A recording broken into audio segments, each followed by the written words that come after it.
How to change the base URL in Lovable.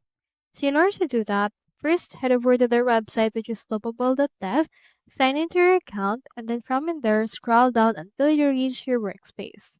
I have in here this projects. So on this case, let me head over and click onto this one right here.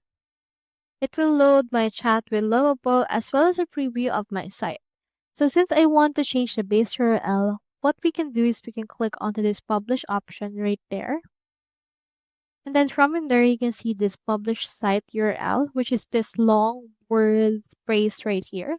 So what we can do is we can add some custom domains for this part. Click on this plus custom domains. In here, you can connect an existing domain or purchase a new domain. So doing this will actually change the base URL that your website will have on your actual Lovable. So under this case, click on the disconnect domain. Make sure that you're subscribed to the Pro plan or business plan of Lovable.